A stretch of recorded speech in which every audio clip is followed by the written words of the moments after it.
साथियों नमस्कार, स्वागत है आपका एक और इस नई वीडियो में। और आप देख रहे हैं बिग इंडिया टीवी। देश में 2024 का नज़दीक साथियों आता जा रहा है और देश की तमाम पार्टियां अपनी चुनावी जीत के लिए रण में कूद चुकी है। हम साथियों बात करेंगे बसपा सुप्रीमो की तरफ से। खासकर साथियों हम ज़्यादातर बसपा की खबरें ही दिखाते हैं। वैसे तो हम समय समय पर सबकी खबरें दिखाते हैं, लेकिन साथियों ज़्यादातर हम बसपा की खबरें दिखाते हैं। तो साथियों आज भी हम बात करेंगे बसपा को लेकर ही। साथियों आप जानते हैं लालगंज की लोकसभा सीट से बसपा की तरफ से प्रोफेसर इंदु चौधरी जो बीएचयू में अंग्रेजी सहायक प्रोफेसर है, उनको टिकट दिया गया है लालगंज की लोकसभा सीट से।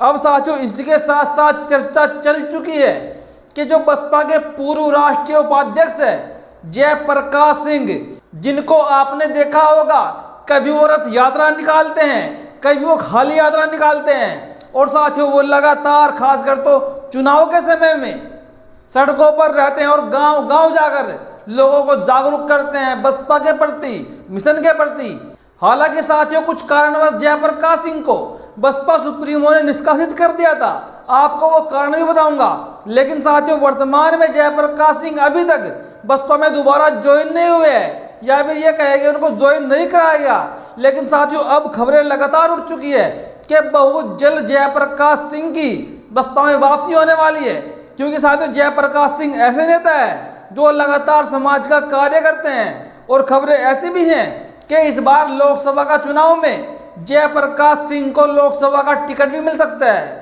और जयप्रकाश सिंह को बसपा से निष्कासित क्यों किया गया था यह भी आप सुन ही लीजिए। साथियों आपको मालूम नहीं होगा शायद, जयप्रकाश सिंह ने कांग्रेस के बड़ी नेता सोनिया गांधी जी के ऊपर कुछ टिप्पणी कर दी थी लगातार 2-3 दिनों तक, और इसीलिए बसपा सुप्रीमो ने जयप्रकाश सिंह को पार्टी से निकाल दिया था। हालांकि साथियों अब पूरे चांस है कि इस लोकसभा चुनाव में बसपा सुप्रीमो उनकी घर वापसी करा सकती है। और एक तरफ साथियों बड़ी खबर आ रही है बहराइच से। आप जानते हैं कि देश के अंदर वर्तमान में 2 भीम आर्मी मौजूद है।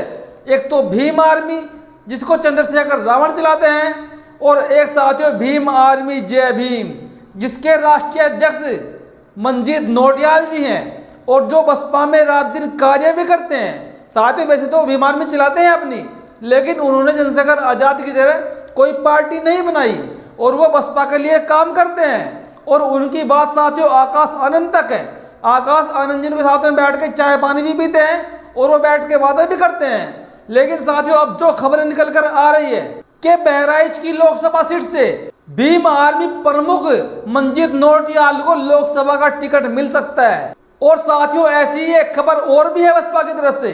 आप जानते होंगे बसपा के एक नेता है, हालांकि वो अपने आप को वरिष्ठ नेता कहते हैं बसपा के, जिनका नाम है साथियों उपकार बावरा। उपकार बावरा भी कुछ साल पहले भीम आर्मी को त्याग कर भीम आर्मी से इस्तीफा देकर उन्होंने बसपा ज्वाइन की थी। अब साथियों ऐसी खबरें सुनने में आ रही हैं कि उपकार बावरा को भी लोकसभा का टिकट मिलना चाहिए। ऐसी खबरों का लगातार साथियों लोगों के बीच चर्चा का माहौल है। लेकिन साथियों हमारा चैनल इसकी पुष्टि नहीं करता है कि इनको बसपा लोकसभा का टिकट देगी या नहीं देगी, लेकिन चर्चा बहुत गर्म है। और एक तरफ साथियों बहुत बड़ी खबर आ रही है महान दल के राष्ट्रीय अध्यक्ष की तरफ से, केशवदेव मौर्य की तरफ से। आप जानते हैं केशवदेव मौर्य लगातार समाजवादी पार्टी से कि 1-2 सीट मिल जाए लोकसभा चुनाव में, इसकी कोशिश कर रहे हैं। और भाजपा और कांग्रेस के खिलाफ केशवदेव मौर्य अपना आंदोलन छेड़े हुए हैं बहुत पहले से ही, और जगह जगह नुक्कड़ पे जाकर महान दल के नेता भी साथियों सभाएं करते हैं, लोगों को इकट्ठा करके उनको जागरूक करते हैं। लेकिन साथियों अब एक ऐलान किया है केशवदेव मौर्य ने, और ऐलान किया है 2024 के लोकसभा चुनाव में कि भाजपा हार जाए, कांग्रेस हार जाए।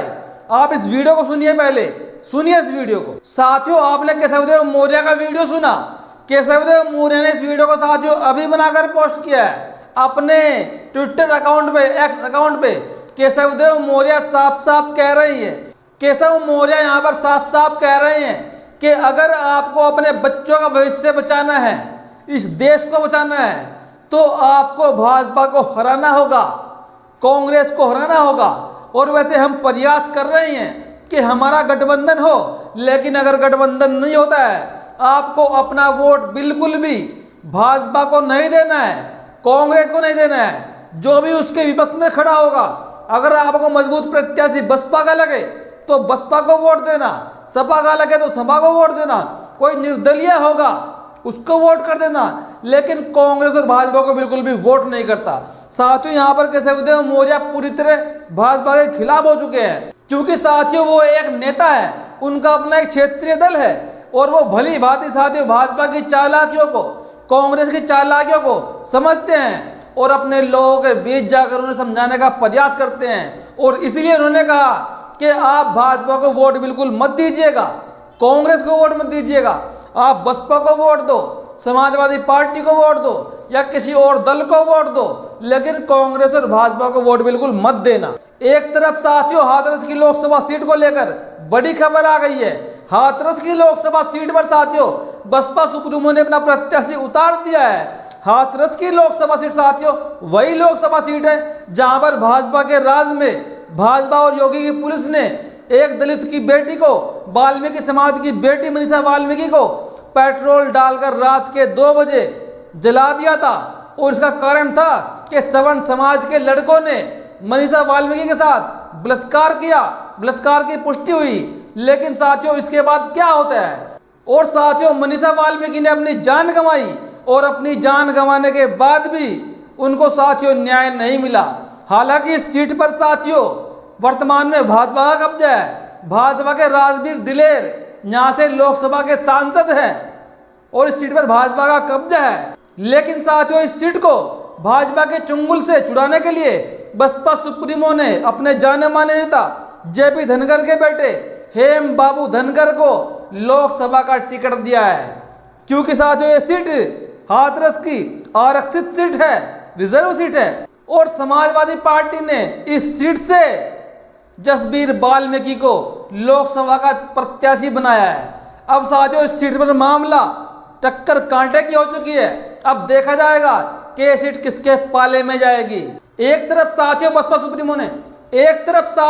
सुप्रीमो ने आधिकारिक रूप से लगभग 20 प्रत्याशियों की सूची जारी कर दी है। उसको साथियों मैं आपको अगली वीडियो में बताऊंगा। साथियों बाकी आपको हमारी वीडियो कैसी लगी अपनी प्रतिक्रिया जरूर दिया करें और हमारे चैनल की आर्थिक सहायता जरूर करें। वीडियो को शेयर करें, चैनल को सब्सक्राइब करें। वीडियो देखने के लिए धन्यवाद।